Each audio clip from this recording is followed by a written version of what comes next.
Okay, lately I've been watching some series on, these different apps, or however it's termed now.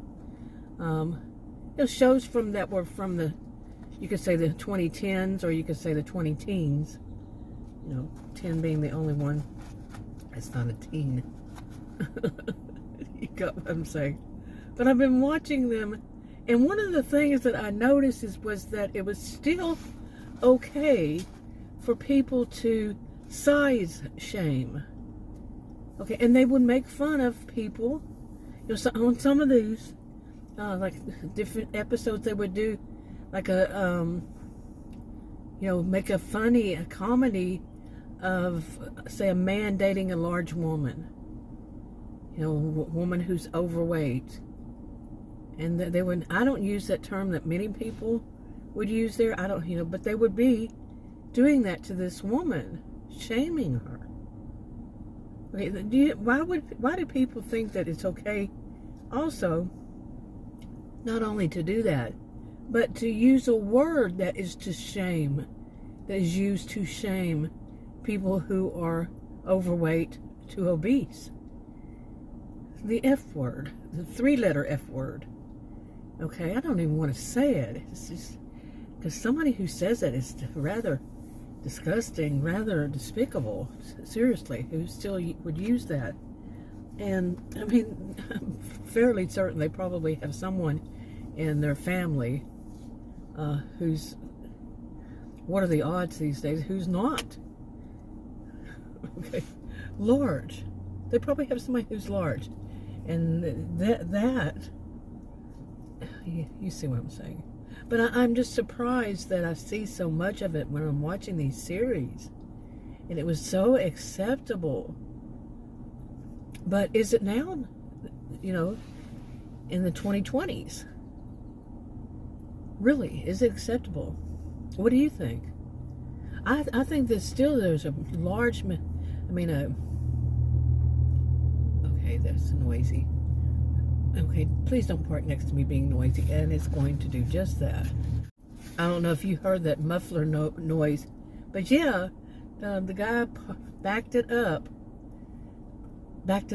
next to me to where, yes, his muffler is making the noise from the back and right into my, practically into my, I'm using my cell phone to record the videos.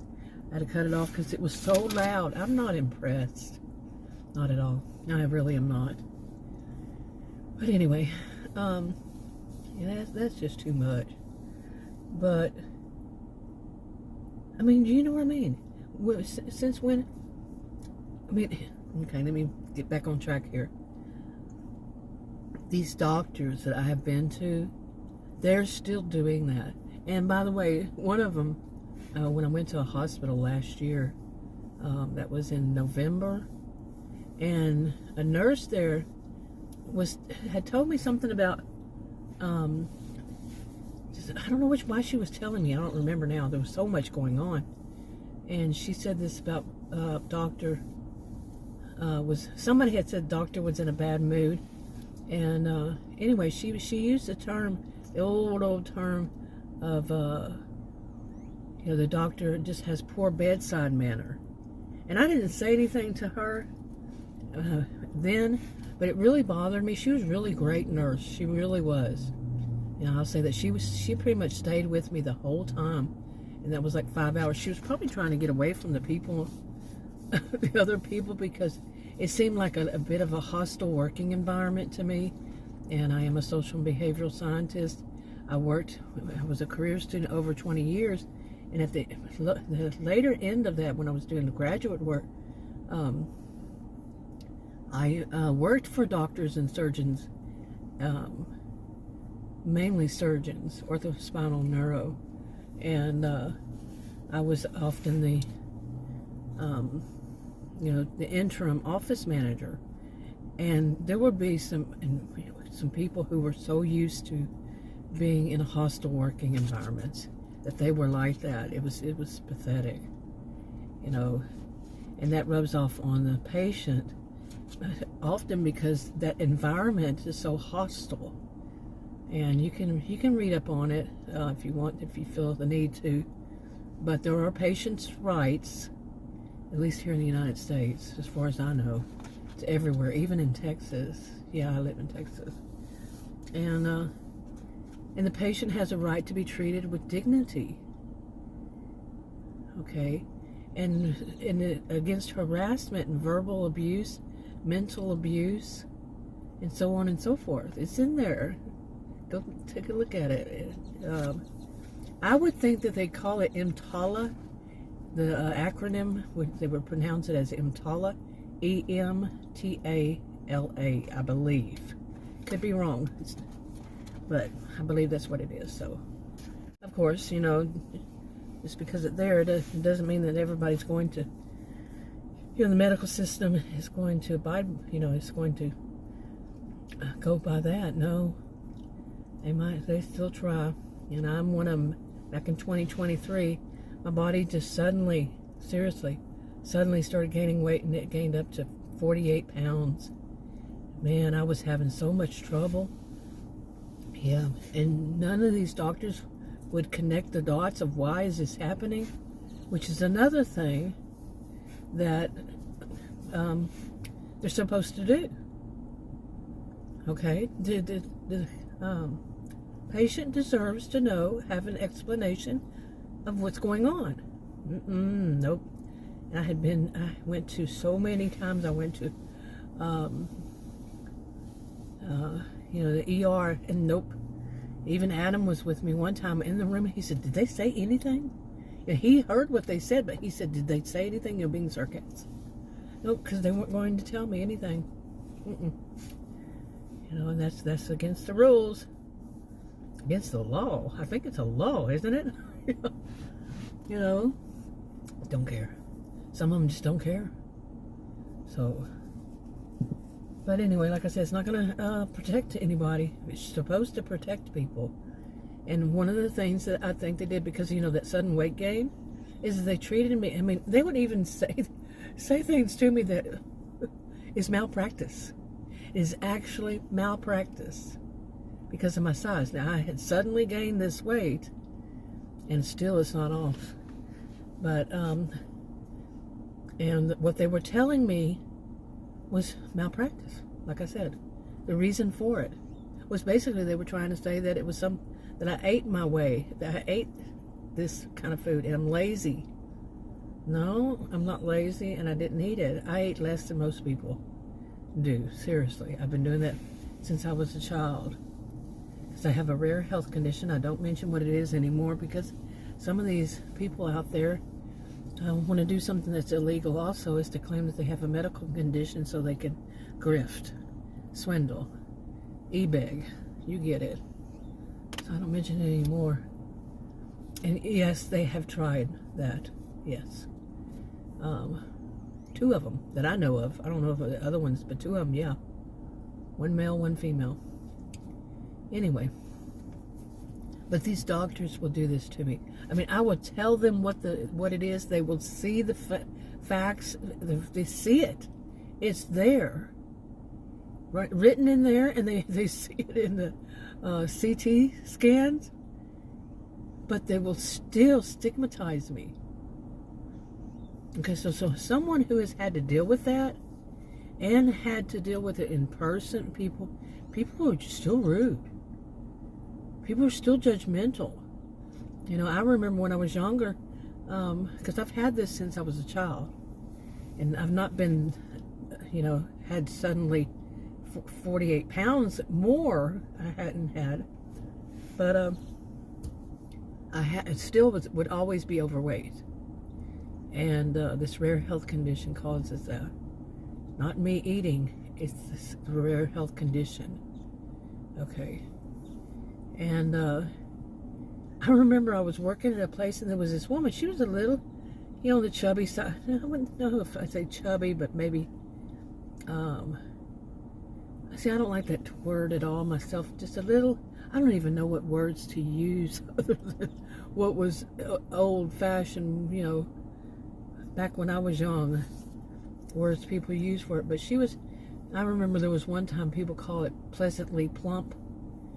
I thought that was so interesting. So, it seemed like a good thing back then, but anyway, did you see that bird? It must have been sitting right under there. It just zoomed right past my window. Where was it? My goodness. But, anyway, I worked with her. She wasn't like skinny rail type, I don't even want to use those terms, but she wasn't real skinny. And she was stuffing her face with some kind of candy or something from the vending machine. And I was feeling kind of lightheaded myself. So I went to get something and she goes, "That's your problem." And I thought about saying, "That's your problem," and point at her mouth. But I didn't do it. Don't fight fire with people like that. Don't do it. Evil with evil. Nope. But I've not always been that way, though. Seriously. Sometimes I do have quick comebacks. But that only spurs some people on more. Really. And if you're a Christian, it's not Christian-like. So, I notice a lot of people on YouTube, are Christians, or claim to be, and they don't seem to do that. They don't seem to shame people who are overweight, the ones who are Christian. So, yeah, they don't tend to. What I have seen. I don't know all of them, just what I've seen. They don't tend to shame people for their size, but if people comment, they will attack. If people say anything negative about, it doesn't even have to be about the person's size, but the person they really like, they will attack back and gang up on and stuff like that. Now they claim to be Christian. That's not Christian. That's not something they should be doing. But anyway, I am not a perfect Christian myself. I've said that, and I'm not perfect. Period. Plain and simple. I'm not. But I don't use that as an excuse to not at least try to be better. And I do have some kind. I try not to be resentful for people. Especially since this weight. Oh my goodness. And now that I'm finally on a medication for it, I've had it since I was a child, but there hasn't been any medication except for starting about 14 years ago. I thought it was 10, but I think it was like 13, 14 years ago, and none of these doctors told me. And I think that is due to their prejudices. I'm a social and behavioral scientist, so I was a career student over 20 years, like I said earlier.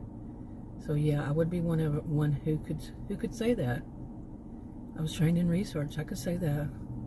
I don't have any problem. Over 20 years. How many people that educated, both undergraduate work and graduate work? Yeah. I feel okay. It's my opinion. And anyway, a very educated opinion. The doctors can be very prejudiced in their staff, and they allow it. And I often think that some of the doctors that I've run across, are just naive. They don't know what their staff, how their staff is, seriously. And I think some of them that I've seen in ERs, they know. There was one ER, it kind of confuses me. I guess this doctor is on permanent status there or something. I wouldn't think that would be that way for an ER. But I found out he was in a way, that's a different story. Anyway, like I say, I've been on this medication. Well, I didn't finish saying that, but I've only been on the medication for today's day 12, I believe. Yeah, day 12. Yeah. And I was looking at my calendar. And So it can take up to 6 weeks before there's a noticeable change. And it won't say how long, but it will say that the health conditions that it causes in the first place will actually get worse before they get better. At the beginning they get worse, and it's true. Some of the weight that had been taken off with, they put me on diuretics, one additional, and I already was taking 2 with a blood pressure pill, but it got a little worse all of a sudden. You know, it had improved so much. My edema, I could say that word, and the water weight, but then it came back. Not as bad though, you know, actually. So it's got a little ways, but hopefully this is just not even the second week has it passed. There's only 12 days, like I said, and up to 6 weeks. I'm guessing they're not, like I said, they're not really saying how long it'll get worse. I only trust what mainly NIH says. That's what I trust. The NIH, National Institutes of Health in the United States. That's the golden standard. Anyway, I'm wrapping this up.